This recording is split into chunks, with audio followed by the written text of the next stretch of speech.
Good morning बच्चों। तो last class में हम लोगों ने सीखा था एन फैक्टर का कैलकुलेशन करना। ठीक है, हम लोगों ने acid, basis, salt, molecule, atoms और कल की क्लास में ऑक्सीडाइजिंग और रिड्यूसिंग एजेंट का एन फैक्टर निकालना भी सीख लिया था। ठीक है, अच्छा आज की क्लास में हम लोग बात करने वाले हैं अबाउट कंसंट्रेशन टर्म्स। ठीक है, क्या होती हैं कंसंट्रेशन टर्म्स, क्या जरूरत है उनकी, है ना, केमिस्ट्री के अंदर, वो सारी बातें हम करेंगे। मतलब आज हम कंसंट्रेशन टर्म्स की बेसिक बातें करेंगे। ठीक है, बहुत ज्यादा इंपॉर्टेंट ये टर्म्स हैं, है ना, जो आज की क्लास में हम डिस्कस करेंगे या अगले 2-3 लेक्चर्स में हम डिस्कस करेंगे। ठीक है, आज की क्लास में थोड़ा सा इंट्रोडक्शन मैं आपको दे पाऊंगा कंसंट्रेशन टर्म्स का। ठीक है, ये बहुत ज्यादा इंपॉर्टेंट है। यहाँ से कंपटीशन के एग्जाम, जेई में, नीट में, इवन आपके 11th के होम बोर्ड के जो एग्जाम होंगे वहां से भी बहुत क्वेश्चंस आते हैं। ठीक है, बहुत क्वेश्चन आते हैं यहाँ से कंसंट्रेशन टर्म से। ठीक है, दूसरी बात कि कंसंट्रेशन टर्म्स आपको 12th में भी पढ़नी है। 12th में चैप्टर हम लोग पढ़ते हैं सॉल्यूशन, है ना, एनसीईआरटी में सेकंड चैप्टर है सॉल्यूशन आपकी केमिस्ट्री का। वहां ये कंसंट्रेशन टर्म्स भी बहुत काम आती है। बिना कंसंट्रेशन टर्म्स के आप वो चैप्टर नहीं पढ़ सकते। ठीक है, इवन वो चैप्टर पढ़ने के लिए कंसंट्रेशन टर्म्स दोबारा पढ़ाई जाती है ना, 12th की एनसीईआरटी में भी गिवन है, बट हम यही अच्छे से पढ़ लेंगे तो हमें जरूरत नहीं पड़ेगी।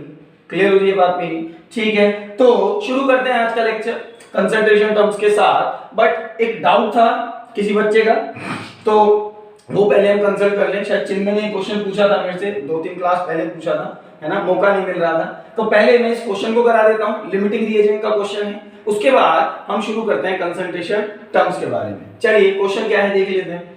कह रहा है in a reaction A + B2 gives AB2। ठीक है, मतलब कह रहा है कि A और B, B2 दो रिएजेंट हैं, मिलकर क्या बना रहे हैं AB2। कह रहा है कि लिमिटिंग रिएजेंट आइडेंटिफाई करो कि इन दोनों में से लिमिटिंग रिएजेंट कौन है। कब कब आइडेंटिफाई करना है? अगर A के 300 एटम हो और B के 200 मॉलिक्यूल हो। क्लियर हो रही है बात मेरी? 300 एटम A के हो, 200 मॉलिक्यूल B के हो। चलो देखते हैं इसमें लिमिटिंग रिएजेंट कौन सा है। सुनो फर्स्ट केस, बात को ध्यान से सुनना, बात को ध्यान से सुनना भाई। यहां पर A एटम की फॉर्म में है, B मॉलिक्यूल की फॉर्म में, सही बात है। क्या मैं इस रिएक्शन को ऐसे पढ़ सकता हूं कि एक एटम A का एक मॉलिक्यूल B के साथ रिएक्ट करता है और AB2 बनाता है? पढ़ सकता हूं ना। स्टाइकियोमेट्री को पढ़ना सीख गए तो कुछ नहीं है फिर लिमिटिंग रिएजेंट के क्वेश्चंस में। मुझे ये बताओ कि क्या मैं इस रिएक्शन को ऐसे पढ़ सकता हूं कि एक एटम A का एक मॉलिक्यूल B के साथ, भाई मॉलिक्यूल को क्यों कहा मैंने इसको, क्योंकि यहां 2 B के एटम्स हैं। क्लियर हो गई बात मेरी? रिएक्ट करते हैं और क्या बनाते हैं? AB2 बनाते हैं। सही बात है। अच्छा, तो 200 एटम A के 200 मॉलिक्यूल B के साथ रिएक्ट करेंगे, सही बात है, और कितने AB2 बनाएंगे? 200। क्लियर हो गई बात मेरी? अब मुझे एक बात बताओ, यहाँ A के कितने एटम हैं? सर 300। सही बात है। B के कितने मॉलिक्यूल हैं? 200। 300 एटम A के साथ रिएक्ट करने के लिए कितने मॉलिक्यूल चाहिए B के? बता सकते हैं आप लोग? सर हमें चाहिए 300 मॉलिक्यूल। 300 एटम के साथ रिएक्ट करने के लिए 300 मॉलिक्यूल चाहिए। कितने मॉलिक्यूल हैं? 200 मॉलिक्यूल है। क्लियर हो रही है बात मेरी? ठीक है, अब 200 मॉलिक्यूल हैं तो 100 मॉलिक्यूल कम है ना। B क्या हो गया यहाँ पे? Limiting reagent. फर्स्ट केस में B क्या है आपका? Limiting reagent. क्लियर होती है बात मेरी? ठीक है, B क्या है आपका? Limiting reagent. चलिए सेकंड पार्ट देख लीजिए क्वेश्चन का। सेकंड पार्ट में कह रहा है कि 100 एटम A के 100 मॉलिक्यूल B के साथ रिएक्ट करते हैं। फिर से 100 एटम A के 100 मॉलिक्यूल B के साथ रिएक्ट करते हैं। कोई लिमिटिंग रिएजेंट होगा क्या? नहीं, अभी पढ़ा था हमने कि एक एटम A का एक मॉलिक्यूल B के साथ रिएक्ट करेगा, तो 100 एटम A के 100 मॉलिक्यूल B के साथ रिएक्ट करेंगे, तो मतलब there is no limiting reagent. यहां कोई लिमिटिंग रिएजेंट की प्रॉब्लम नहीं है B वाले। क्लियर हो गई बात मेरी? C क्या कह रहा है? सुनो, C क्या कह रहा है कि 5 मोल A के 2.5 मोल B के साथ रिएक्ट कर रहे हैं। अच्छा, ये B लिखा हुआ है, क्या लिखा हुआ है? B, B2 नहीं लिखा हुआ। क्लियर हो रही है बात मेरी? अब आप आराम से आइडेंटिफाई कर सकते हैं। सुनो, इसके 5 मोल इस B के B2 के नहीं, B के कितने मोल के साथ रिएक्ट करेंगे? 10 मोल के साथ। बोलो बात समझ में आ रही है कि नहीं? अरे क्या कह रहा है वो? 5 मोल A के 2.5 मोल B के साथ रिएक्ट कर रहे हैं, नॉट B2। उसने B2 थोड़ी लिखा है, उसने क्या लिखा है? B। मुझे एक बात बताओ, इसके 5 मोल के साथ रिएक्ट करने के लिए B2 के कितने मोल चाहिए आपको? सर 5 मोल। किसके? B2 के। ठीक है। अच्छा मैं अगर कहूं कि बी के कितने मोल चाहिए तो कितने मोल चाहिए? 10 मोल। हाँ या ना? क्लियर हो रही है बात मेरी? ठीक है, जितने मोल ए के होंगे उससे डबल मोल बी के चाहिए होंगे। B2 की बात नहीं कर रहा क्वेश्चन में, ध्यान से देखो, 2.5 मोल B। क्लियर हो रही है ना मेरी बात? तो यहां पर एक्चुअली में कितने मोल हैं इसके? 2.5 मोल। इसके कितने हैं? 5 मोल। तो इसके 10 चाहिए थे B के, B2 के तो 5 चाहिए थे, B के 10 चाहिए थे। ठीक है, तो ये क्या है? Limiting reagent. यहां पर B क्या है? Limiting reagent. क्लियर हो रही है बात मेरी? अच्छा इसमें देखो 2.5 मोल A और 5 मोल B, क्या कोई लिमिटिंग रिएजेंट है? नहीं है। जरा ध्यान से देखें आप, 2.5 मोल A, ठीक है, इसके कितने मोल्स हैं? 2.5। मुझे B2 के कितने मोल चाहिए होंगे? 2.5। B2 के कितने मोल चाहिए होंगे इससे रिएक्ट करने के लिए? 2.5। यानी कि B के कितने मोल चाहिए होंगे? 5। क्लियर हो रही है बात मेरी? अरे भाई इसको ध्यान से देखिए, मुझे इस रिएक्शन को कंप्लीट कराने के लिए कि कोई भी लिमिटिंग रिएजेंट ना हो, क्या चाहिए? सर मुझे B के 5 मोल चाहिए। अच्छा B के 5 मोल से मतलब क्या है? B2 के 2.5 मोल्स चाहिए, यही है ना? 2.5 मोल्स इसके हैं तो इसके भी कितने मोल चाहिए? 2.5। सही है। B के कितने चाहिए होंगे? 5। भाई एक मॉलिक्यूल में 2 एटम्स हैं। क्लियर हो रही है बात मेरी? तो यहां पर फोर्थ कंडीशन में कोई लिमिटिंग रिएजेंट नहीं है, there is no limiting reagent. Clear होती है बात मेरी? ठीक है, तो आसान सवाल था, स्टोइकियोमेट्री को पढ़ना था इसमें और कुछ नहीं करना था। अगर आप स्टोइकियोमेट्री अच्छे से पढ़ लेंगे इस क्वेश्चन की तो आपको बात समझ में आ जाएगी, फिर कुछ ज्यादा नहीं है इसमें। ठीक है, चलिए तो ये कहानी थी लिमिटिंग रिएजेंट के क्वेश्चन की। अब आज की क्लास शुरू करते हैं, आज की क्लास शुरू करते हैं, है ना? ये डाउट था, मैंने आपको बता दिया। चलिए हेडिंग लगाएंगे आप, बहुत ज्यादा इंपॉर्टेंट, कंसंट्रेशन टर्म्स। आज की क्लास में हम डिस्कस करने वाले हैं अबाउट कंसंट्रेशन टर्म्स के बारे में। जानेंगे आज की क्लास में हम कि कंसंट्रेशन टर्म्स क्या होती है, कहां काम आती हैं, क्या इनके यूज हैं, ठीक है, और कौन कौन सी होती है ये भी देखेंगे। ठीक है, चलिए पहले हम बात करते हैं कंसंट्रेशन टर्म्स होती क्या है। अच्छा आपको ध्यान है जब हमने चैप्टर शुरू ही किया था, है ना? बहुत टाइम पहले की बात है, 18-20 दिन हो गए होंगे जब ये चैप्टर हम लोगों ने शुरू किया था। तो हम लोगों ने ये देखा था कि मैटर जो होता है, मैटर के बारे में पढ़ा था ना, मैटर जो होता है उसको 2 पार्ट्स में क्लासिफाइड करते हैं हम लोग बेसिकली। कौन कौन सा? हम कहते हैं sir on the basis of physical properties, on the basis of chemical properties, 2 तरह से क्लासिफाइड करते हैं हम लोग। फिर हमने on the basis of chemical properties matter को 2 तरह से क्लासिफाइड किया था वापस से, प्योर और इम्प्योर। इम्प्योर मैटर को हम क्या कह रहे थे? मिक्सचर, याद है आपको? और मिक्सचर हमने 2 तरह के पढ़े थे, एक तो हेटेरोजीनियस मिक्सचर, ठीक है, और एक होमोजीनियस मिक्सचर। दूसरे हमने क्या पढ़े थे? Homogeneous mixture. और एक्चुअली में होमोजीनियस मिक्सचर को ही हम आगे किस नाम से पढ़ने वाले हैं? सॉल्यूशन। किस नाम से पढ़ने वाले हैं? सॉल्यूशन। कुछ बात समझ आ रही मेरी? पहले समझेंगे सॉल्यूशन क्या होता है ना? फिर बात करेंगे कंसंट्रेशन टर्म्स के बारे में। इतना क्लियर हुआ आपको? भाई हमने प्योर और इम्प्योर मैटर पढ़ा था। इम्प्योर मैटर को हम मिक्सचर कह रहे थे, मिक्सचर को हमने 2 पार्ट्स में क्लासिफाइड किया था, होमोजीनियस और हेटेरोजीनियस। मैं कह रहा कि होमोजीनियस मिक्सचर को ही एक और नाम हमने दिया हुआ है सॉल्यूशन। एक्चुअली में सॉल्यूशन क्या है sir? Solution is a homogeneous mixture.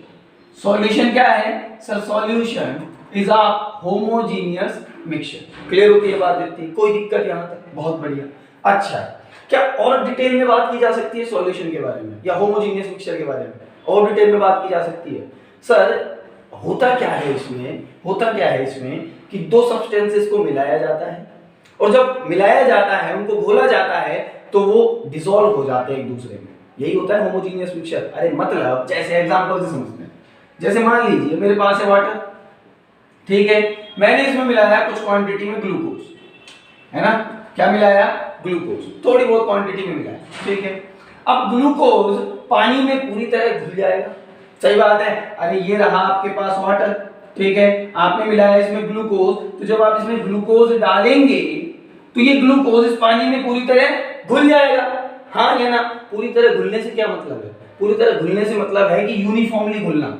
Uniformly घुलना मतलब एक पार्टिकल यहाँ है ग्लूकोज का, एक पार्टिकल यहाँ, एक पार्टिकल यहाँ, मतलब पूरे के पूरे सॉल्वेंट में या पूरे के पूरे वाटर में, अभी वाटर कह देते हैं, ठीक है, पूरे के पूरे वाटर जो आपने लिया है इसमें हर जगह ग्लूकोज का फ्रैक्शन जो होगा वो सेम होगा।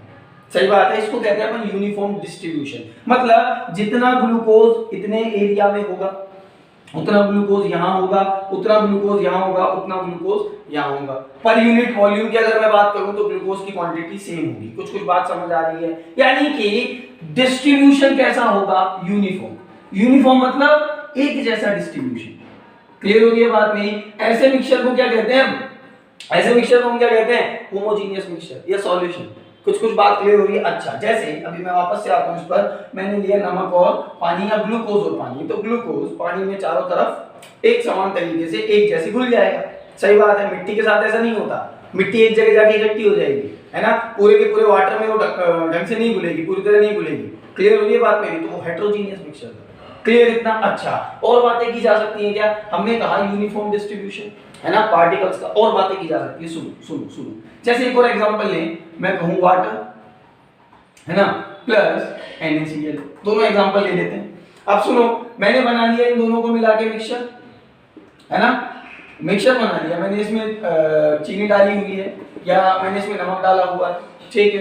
अब मैंने एक चम्मच ली और एक चम्मच से यहां से टेस्ट किया इस सॉल्यूशन को। क्या कहा मैंने एक चम्मच ली, चम्मच लेके ये जो मैंने मिक्सचर बनाया ना, जिसे मैं होमोजेनियस मिक्सचर कहता हूं, मैंने यहां से टेस्ट किया, फिर मैंने यहां से टेस्ट किया, फिर मैंने यहां से टेस्ट किया।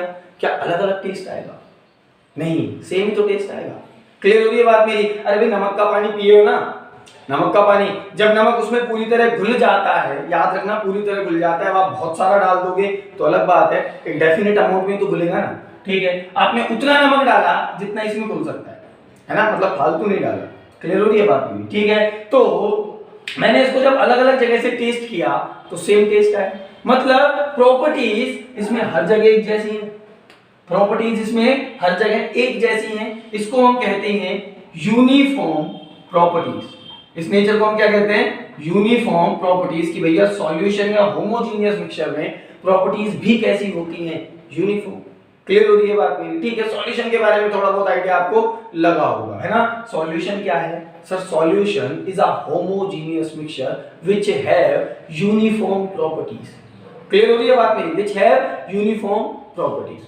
ठीक है, अच्छा अच्छा, इतनी बात हम लोगों ने सॉल्यूशन के बारे में कर ली, कोई दिक्कत नहीं है सर, यहां तक बात क्लियर हो गई, है ना। अगर अगर कंफ्यूजन हो कोई तो इतना ध्यान रखो, इतना दिमाग में बैठाओ कि सॉल्यूशंस क्या होते हैं? होमोजेनियस मिक्सचर जिसमें प्रॉपर्टीज कैसी होती है? यूनिफॉर्म। बस ठीक है, अभी हमारे काम का इतना ही है ना, जब डेप्थ में पढ़ना होगा पढ़ लेंगे, अभी इतना काम का है सॉल्यूशन के बारे में। चलो अब सुनो, आपने यहां देखा हमने बनाया सॉल्यूशन, अब ये भी बनाया था ना सॉल्यूशन या होमोजेनियस मिक्सचर। मिक्सचर है तो मतलब उसमें कम से कम दो कंपोनेंट होंगे, अभी मिलाया मैंने नमक और पानी या फिर ग्लूकोज और पानी। क्लियर हो रही है बात मेरी? कम से कम दो कंपोनेंट होंगे, है ना, दो कंपोनेंट होंगे। जैसे जैसे यहां लिख देते हैं H2O प्लस NaCl, ठीक है। इसमें एक कंपोनेंट वो होगा जो घोलने का काम करेगा दूसरे कंपोनेंट में, और दूसरा कंपोनेंट वो होगा जो घुलने का काम करेगा एक कंपोनेंट में। ये बात बहुत इजीली क्लियर है आपको कि सुनो क्या होगा, एक कंपोनेंट वो होगा, एक कंपोनेंट वो होगा जो इसको घोलने का काम करेगा, एक कंपोनेंट वो होगा जो घुलने का काम करेगा। भाई यहां पर H2O NaCl को घोल रहा, तो ये कह दो NaCl H2O में घुल रहा। क्लियर हो रही है बात मेरी? यानी कि दो कंपोनेंट हुए, एक जो घोल रहा, एक जो घुल रहा। क्लियर हो रही है बात मेरी? एक जो डिसॉल्व हो रहा, एक जो डिसॉल्व कर रहा। तो जो डिसॉल्व कर रहा उसको हम पढ़ते हैं सॉल्वेंट के नाम से। किस नाम से? सॉल्वेंट के नाम से। और जो डिसॉल्व हो रहा उसको हम पढ़ते हैं सॉल्यूट के नाम से। शायद आप में से बहुत सारे बच्चे को ये बात पहले ही पता होगी। क्लियर है बात मेरी? अभी और अच्छे से समझ लो इसको कि जो घुलेगा, जो घुलेगा वो क्या है? सॉल्यूट। क्लियर हो रही है बात मेरी? जो घुलेगा वो क्या है? सॉल्वेंट। क्लियर हो रही है बात मेरी? अच्छा एक बात बताओ, घुलने वाला ज्यादा अमाउंट में होगा या घुलने वाला? समझ सकते हो?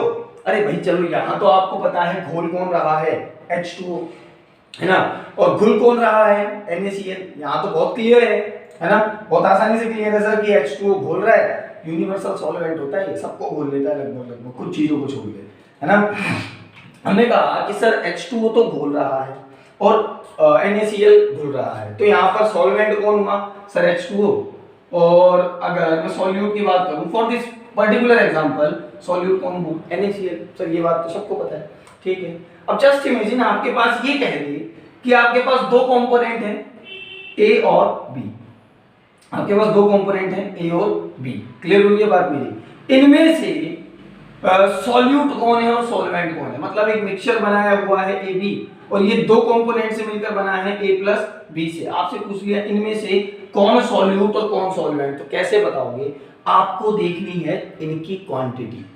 क्या देखनी है, इनकी क्वांटिटी। जो ज्यादा अमाउंट में है तो ऑब्वियस सी बात है वही तो घोल सकता है ना, जो ज्यादा अमाउंट में है वही तो घोल सकता है। अब सुने, जो ज्यादा अमाउंट में है उसको हम कहेंगे सॉल्वेंट, ठीक है। मैं लिख देता हूं यहां पे, मैं लिख देता हूं सॉल्वेंट वो होगा which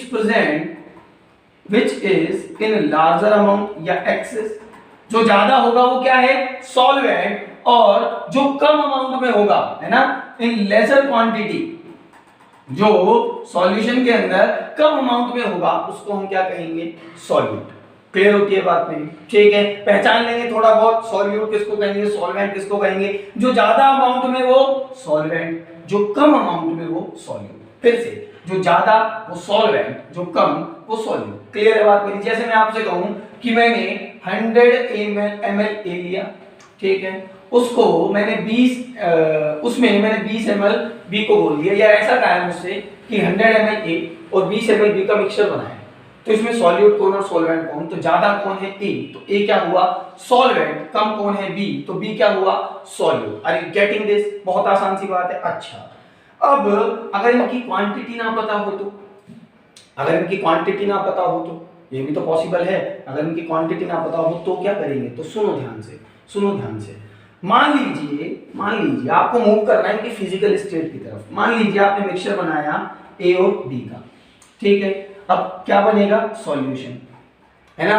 अब सॉल्यूशन एक होमोजेनियस मिक्सचर होता है, तो मिक्सचर है तो इसकी एक ही पर्टिकुलर स्टेट होगी, सॉलिड लिक्विड या गैस, है ना। समझो, दोबारा समझो, मैंने क्या कहा, आपने दो कंपोनेंट लिए A और B। जस्ट इमेजिन A है आपका लिक्विड, है ना, और B है आपका सॉलिड। A है लिक्विड, B है सॉलिड। अब सॉल्यूशन या तो लिक्विड स्टेट में आएगा या सॉलिड स्टेट में आएगा, सही बात है। अरे भाई ऐसा तो पॉसिबल नहीं है ना कि आधा सॉल्यूशन तो सॉलिड आ रहा है, आधा सॉल्यूशन लिक्विड आ रहा है, फिर ये सॉल्यूशन ही नहीं है, ये तो हेटेरोजेनियस मिक्सचर है, होमोजेनियस मिक्सचर है ही नहीं है। होमोजेनियस मिक्सचर की प्रॉपर्टीज तो यूनिफॉर्म होती है, मतलब यहाँ लिक्विड होगा तो यहाँ भी सब जगह लिक्विड होगा, एक जैसी प्रॉपर्टीज होंगी, सही बात है। यूनिफॉर्म प्रॉपर्टी का मतलब यही तो होता है, अभी बताया मैंने आपको। अब सुनो ध्यान से, मैंने लिया A लिक्विड, B लिया सॉलिड। जब मैंने बनाया सॉल्यूशन, तो सॉल्यूशन या तो आएगा लिक्विड या आएगा सॉलिड, इन दोनों में से ही आएगा, कंफर्म ये बात। अच्छा, मैंने कहा कि मान लिया ये लिक्विड आया, तो जिस कंपोनेंट की फिजिकल स्टेट सॉल्यूशन ने ले ली उसको मानेंगे सॉल्वेंट। बात समझ आई होगी, उसको क्या मानेंगे सॉल्वेंट, और दूसरा वाला क्या हो जाएगा सॉल्यूट। तो दो तरीके हैं पहचानने के, दो तरीके हैं। एक तो क्वांटिटी के बेसिस पर, ये सबसे आसान तरीका है कि, और इसी से पहचानोगे आप, आपके 99% केसेस में यही काम आएगा, है ना। कैसे पहचानोगे कि भैया जो ज्यादा अमाउंट में है वो सॉल्वेंट, जो कम अमाउंट में है वो सॉल्यूट, जो ज्यादा अमाउंट में है वो सॉल्वेंट, जो कम अमाउंट में है वो सॉल्यूट। अल्दो ये भी हो सकता है कि क्वांटिटी का पता ही ना हो, है ना, तो क्या करें, तो सॉल्यूशन जिसकी फिजिकल स्टेट ले ले, सॉल्यूशन जिस कंपोनेंट की फिजिकल स्टेट ले ले वो क्या है सॉल्वेंट, और जिसकी फिजिकल स्टेट वो ना ले उसको हम क्या पढ़ेंगे सॉल्यूट। जैसे एक और एग्जांपल देख लो, x प्लस वाई, और ये मिलकर बना रहे कोई सॉल्यूशन। x है सॉलिड में और y है गैस में, और मैंने कहा सॉल्यूशन सॉलिड में आता है। जस्ट इमेजिन करो कि हम सॉलिड में आ गया, ठीक है। अच्छा, तो मुझे एक बात बताओ, सॉल्वेंट कौन, बिल्कुल सही, सॉल्वेंट कौन x की फिजिकल स्टेट ली है ना सॉल्यूशन ने, तो सॉल्वेंट कौन हो जाएगा x। क्लियर इतना, बहुत बढ़िया। चलिए, तो फिर से सॉल्यूशन के दो कंपोनेंट, सॉल्वेंट और सॉल्यूट, सॉल्वेंट और सॉल्यूट। क्लियर हो गई बात मेरी, ठीक है। अच्छा, एक और बात कर लेते हैं छोटी सी, एक एग्जांपल लेते हैं, शिकंजी बनाते हैं, शिकंजी। शिकंजी बनाने के लिए आपको पानी चाहिए होता है, उसमें आप थोड़ा सा नमक डालते हो, है ना। मेरे को अच्छा प्रोसेस तो नहीं पता, लेकिन मेरे हिसाब से ऐसे ही होता है। आप उसमें थोड़ा सा चीनी डालते हो। सर चीनी मत बोलो, चीनी से नफरत हो चुकी है। थोड़ा सा चीनी डाला आपने, शुगर डाला आपने, सुक्रोज, C12, H22, O11, आपने थोड़ा ग्लूकोज भी मिला दिया, C6, H12O6, ये सब मिला दिया आपने, है ना, ये सब मिला दिया आपने। अच्छा, तो यहाँ कितने कंपोनेंट हैं? 1, 2, 3 और 4। आप तो कह रहे थे सर 2 होंगे। कितने कंपोनेंट नजर आ रहे हैं आपको यहाँ पे? 4। आपने कहा सर 2 होंगे, एक होगा सॉल्वेंट, एक होगा सॉल्यूट, है ना। एक्चुअली में 2 से ज्यादा भी हो सकते हैं। यहाँ 4 कंपोनेंट है, यहाँ 4 कंपोनेंट है, 2 से ज्यादा भी हो सकते हैं। बट एक चीज समझना है यहाँ पे, इसमें घुलने वाला कौन है इन सब में? H2, ये सब क्या है? घुलने वाले। आई रिपीट, घुलने वाला कौन है? वाटर।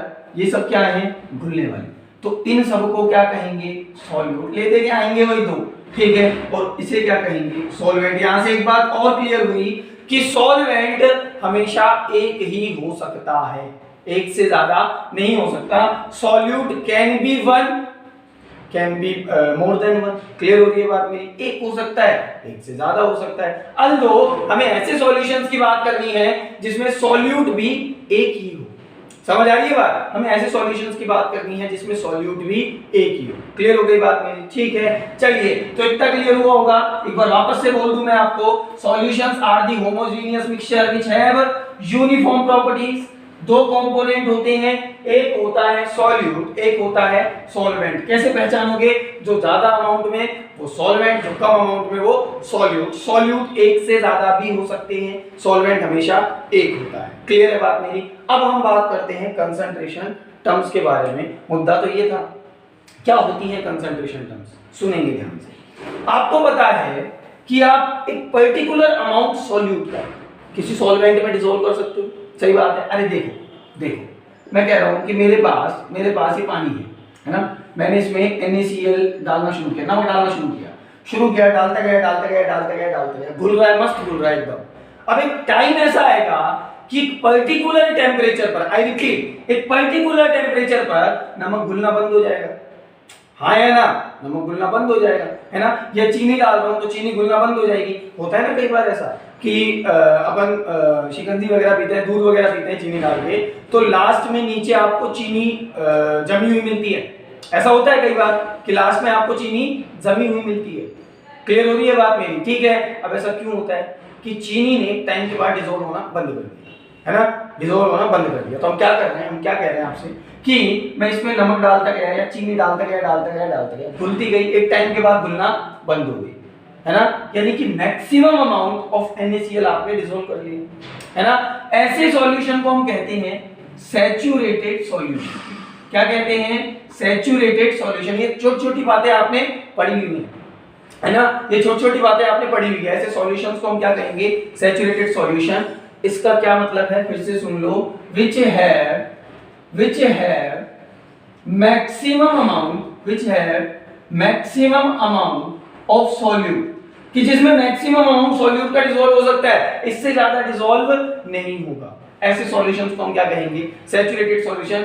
जस्ट इमेजिन कि मान लो 10 ग्राम नमक, है ना, 100 ग्राम या 100 ml वाटर में डिसॉल्व हो सकता है। कितने वाटर में? 100 ml। और आपने 10 ग्राम घोल दिया at a particular temperature change करोगे तो मामला बदल जाएगा। टेम्परेचर बढ़ाने पर हो सकता है कि 12 ग्राम डिसॉल्व हो जाए। हम कह रहे हैं पर्टिकुलर टेम्परेचर पर हमने एक्सपेरिमेंट किया, उसमें हमें पता लगा कि 10 ग्राम NaCl कितने वाटर में डिसॉल्व है? 100 ml वाटर में, उससे ज्यादा नहीं हो रहा। तो ये सॉल्यूशन क्या है? Saturated solution. बट अगर मैंने इसमें 8 ग्राम ही घोला है, मतलब घुल तो 10 ग्राम सकता है पर हमने घोला कितना है? 8 ग्राम।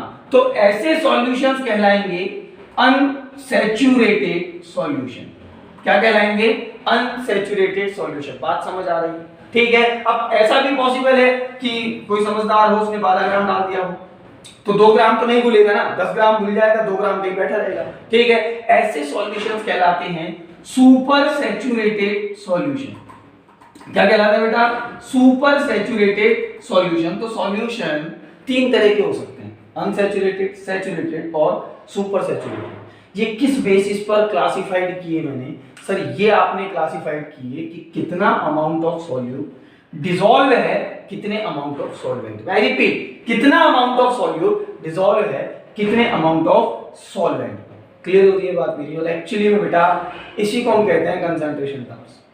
यही निकालने को हम क्या कहते हैं, कंसंट्रेशन टर्म्स। एक्चुअली में कंसंट्रेशन टर्म्स हमें यही बताती हैं, क्या बताती है, बहुत सीधे सारे शब्दों में लिख रहा हूं, किसी किताब में नहीं मिलेगी डेफिनेशन। क्या बताती है concentration terms, how much solute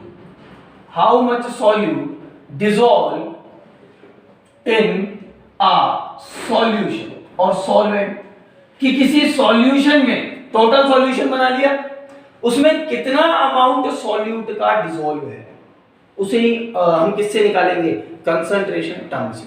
किससे निकालेंगे, कंसंट्रेशन टर्म से। क्लियर हो रही है बात मेरी, ठीक है। तो बहुत बेसिक सी बात हमने की, सॉल्यूशन जाना, हमने होमोजेनियस मिक्सचर के बारे में जाना, हमने थोड़ा बहुत ही आइडिया ले लिया कि कंसंट्रेशन टर्म्स क्या होती है। कंसंट्रेशन टर्म्स ये बताती हैं कि कितना सॉल्यूट का अमाउंट डिसॉल्व है कितने सॉल्यूशन। क्लियर है बात मेरी, कितने सॉल्वेंट के अंदर। क्लियर हो गई बात मेरी कि भैया मेरे पास एक सॉल्यूशन बना हुआ है नमक और पानी का, या ग्लूकोज और पानी का, या यूरिया और पानी का, उसमें कितना अमाउंट यूरिया का डिसॉल्व है और कितना अमाउंट आपके पास टोटल सॉल्यूशन है ना, उन दोनों को कंपेयर करेंगे, निकाल लेंगे कंसंट्रेशन। क्लियर हो गई बात मेरी, कोई दिक्कत। जैसे परसेंटेज वगैरह निकालते हैं ना आप लोग, परसेंटेज है ना, कि आपके 600 मार्क्स में से कितने मार्क्स आए, 500 मार्क्स आए तो आप परसेंटेज निकाल लोगे, है ना, 500 बाय 600 इनटू 100, है ना, ऐसे तो निकालोगे। तो उसी तरह कंसंट्रेशन टर्म्स में निकालते हैं कि कितने अमाउंट ऑफ सॉल्यूशन में कितना अमाउंट ऑफ सॉल्यूट प्रेजेंट है। क्लियर हो रही है बात मेरी, ठीक है, कितने अमाउंट ऑफ सॉल्यूशन में कितना अमाउंट ऑफ सॉल्यूट प्रेजेंट है, ठीक है, इतना कोई दिक्कत यहां तक, ठीक है। तो इन कंसंट्रेशन टर्म्स के बारे में हम बात करेंगे, ठीक है, नेक्स्ट लेक्चर में। मैंने आपको थोड़ा बहुत आइडिया दिया कि कंसंट्रेशन टर्म्स क्या होती हैं, है ना। अमाउंट को बताने के लिए जो चीज काम में लेंगे, है ना, बहुत सारी पढ़नी है हमें, है ना। फॉर एग्जांपल आपने कुछ तो पढ़ी हुई है 9th क्लास में, मास बाय मास परसेंटेज पढ़ी है ना, डिटेल में पढ़ेंगे उसको, है ना। जैसे आपने पढ़ी है volume by volume percentage, mass by volume percentage. इसके अलावा कुछ नई कंसंट्रेशन टर्म्स की भी हम बात करेंगे जो आपके लिए नई है पूरी तरह से, है ना। कौन कौन सी आपको पढ़नी है, मोलरिटी, मोलैलिटी, मोल फ्रैक्शन, ठीक है, नॉर्मेलिटी, फॉर्मेलिटी, है ना, पीपीएम, पीपीबी, इन सारी चीजों की बातें हम अगले 2-3 लेक्चर में करने वाले हैं, ठीक है। आपको कोई डाउट हो यहाँ पे तो आप पूछ सकते हैं, ठीक है। ये केवल इंट्रोडक्शन था, मैंने आप लोगों को बताया कि कंसंट्रेशन टर्म्स काम कहाँ आएंगे, और इससे पहले मैंने आपको बताया कि एक्चुअली में सॉल्यूशंस क्या होती हैं, ठीक है, वो जानना भी बहुत जरूरी था हमारे लिए, है ना। चलिए तो पढ़ाई करें, नोट्स इसके आप खुद से बनाएं, ज्यादा बेटर होगा। नहीं बन रहे तो आप मुझसे बोल सकते हैं, मैं आपको PDF भेज दूंगा, ठीक है। Thank you.